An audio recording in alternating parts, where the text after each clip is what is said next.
আসসালামু আলাইকুম viewers, welcome back to সাপি কিচেনে। বরাবরের মতো আবার একটি নতুন রেসিপি নিয়ে হাজির হয়েছি।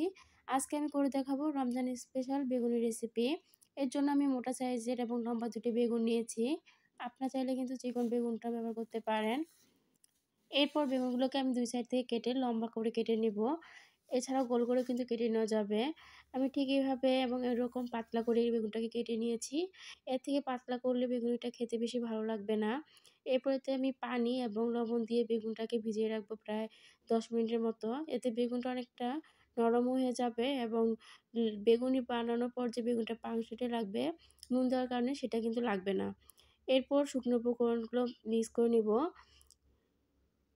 নিয়েছি এখানে আমি 1 কাপের পরিমাণ বেসন, প্রায় সমপরিমাণ নিয়ে নিলাম চাউলের গুঁড়া। চাউলের গুঁড়ার পরিবর্তে আপনারা কিন্তু কর্নফ্লাওয়ার ব্যবহার করতে পারেন।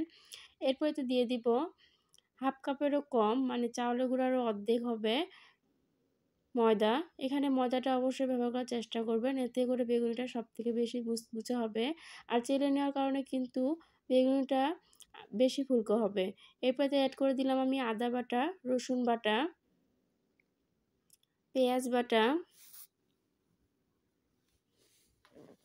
এরপর অ্যাড করে দিব ভাজা জিরা গুঁড়া, সাথে অ্যাড করব ধনিয়া গুঁড়া। ঝালের জন্য এখানে অ্যাড করে দিব লাল মরিচের গুঁড়া, সাথে অ্যাড করে দিব হলুদের গুঁড়া এবং শেষে অ্যাড করব স্বাদমতো নুন। সমস্ত উপকরণ দেওয়া হয়ে গেলে এগুলোকে ভালোভাবে মিশিয়ে নিব। মেশানো হয়ে গেলে ঠান্ডা পানি দিয়ে একটা ব্যাটার তৈরি করে নিব। যে কোনো ব্যাটার তৈরি করার সময় পানিটা একেবারে দিতে যাব না আমরা, পানিটা অল্প অল্প করে দিয়ে ব্যাটারটা তৈরি করে নিব। এতে ব্যাটারের যে কনসিস্টেন্সিটা সেটা আমাদের প্রয়োজন মতো আমরা রাখতে পারবো। এই কারণে পানি অল্প অল্প করে দিয়ে আমি একটা ব্যাটার তৈরি করে নিব।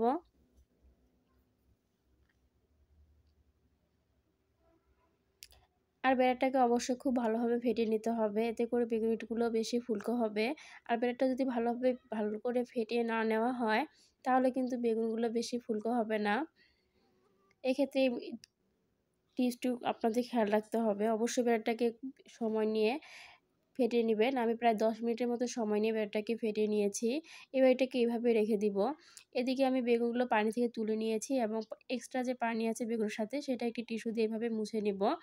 এতে করে ব্যাটারটা খুব ভালোভাবে বেগুনের সাথে লেগে যাবে। বেগুনি বানানোর সময় অবশ্যই খেয়াল রাখবেন যাতে বেগুনের সাথে এক্সট্রা পানি না থাকে। অতিরিক্ত পানি থাকলে কিন্তু ব্যাটারটা ভালোভাবে লাগবে না, এক্ষেত্রে বেগুনিগুলো ভালো হবে না। এদিকে ব্যাটারটা ঘনত্ব ঠিক এরকম হয়েছে। এক্ষেত্রে আমি অ্যাড করে দিব আমি 1 চা চামচ পরিমাণ বেকিং পাউডার দিয়ে ভালোভাবে মিক্স করে নিব এবং ব্যাটারের যে কনসিস্টেন্সি সেটা প্রয়োজন মতো নিয়ে আসবো। এখানে একটু পানি অ্যাড করতে হবে। পানি অ্যাড করে ব্যাটারের কনসিস্টেন্সিটা ঠিক এরকম হবে। আপনারা আপনাদের একটা আঙ্গুল ব্যাটারে ভালোভাবে কোট করে নেবেন। যদি কোটিংটা হয়ে যায় আঙ্গুলটা ভালোভাবে, তাহলে বুঝতে হবে যে আপনার ব্যাটারটা পারফেক্ট হয়েছে। এদিকে আমি তেল গরম করতে দিয়েছি একটা প্যানে। এবার একটা বেগুনি স্লাইস নিয়ে এইভাবে এপিট ওপিট করে লাগিয়ে নিব এবং এভাবে কিছুক্ষণ সময় ধরে রাখবো যাতে এক্সট্রা যে ব্যাটার থাকে সেটা যাতে পড়ে যায়।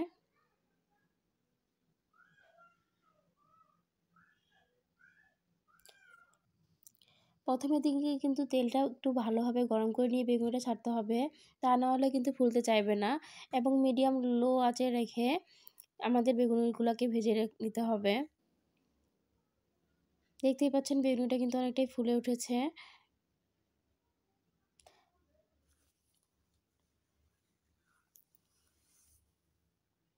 আমার এটা এক বেগুনি ভাজা হয়ে গেছে, এটাকে আমি উঠিয়ে নিব। একইভাবে আমি অন্যান্য বেগুনিগুলোও ভেজে নিব। আশা করি ভিডিওটি আপনাদের অনেক কাজে লাগবে, বিশেষ করে যারা নতুন রাঁধুনি আছেন তাদের ক্ষেত্রে অনেকটাই উপকারে আসবে। আর আমার ভিডিওটি যদি ভালো লাগে অবশ্যই লাইক, কমেন্ট এবং শেয়ার করবেন। আর আমার চ্যানেলটিকে যারা এখনও সাবস্ক্রাইব করেনি তারা অবশ্যই চ্যানেলটিকে সাবস্ক্রাইব করেন এবং যারা ফেসবুক পেজ থেকে দেখবেন তারা অবশ্যই ফেসবুক পেজটিকে এটি লাইক এবং ফলো দিয়ে রাখবেন যাতে আমি কোনো ভিডিও দিলে আপনারা দেখতে পান। সবগুলো বেগুনি কিন্তু এরকম ফুলকো হয়েছিল আমার। আশা করি সব টিপস ফলো করে আপনারা যদি বেগুনি তৈরি করেন, আপনাদের বেগুনিগুলো এরকম হবে। এবং বাজার থেকে এরপরে আর আপনাদের বেগুনি কিনে খেতে হবে না।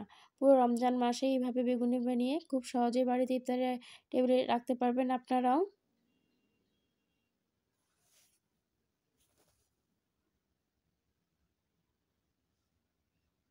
আমার লম্বা করে কাটা সব বেগুনি ভাজা হয়েছে। শেষে ২ সাইড থেকে যে কিছু বেগুন ছিল, সেই বেগুনটাকে আমি গোল করে এভাবে কেটে নিয়ে শেষে ভেজে নিব। আর বেগুন যখন তেল কমে আসবে, ঠিক এভাবে উপরে একটু তেল দিলে বেগুনটা আরও বেশি ফুলে উঠবে।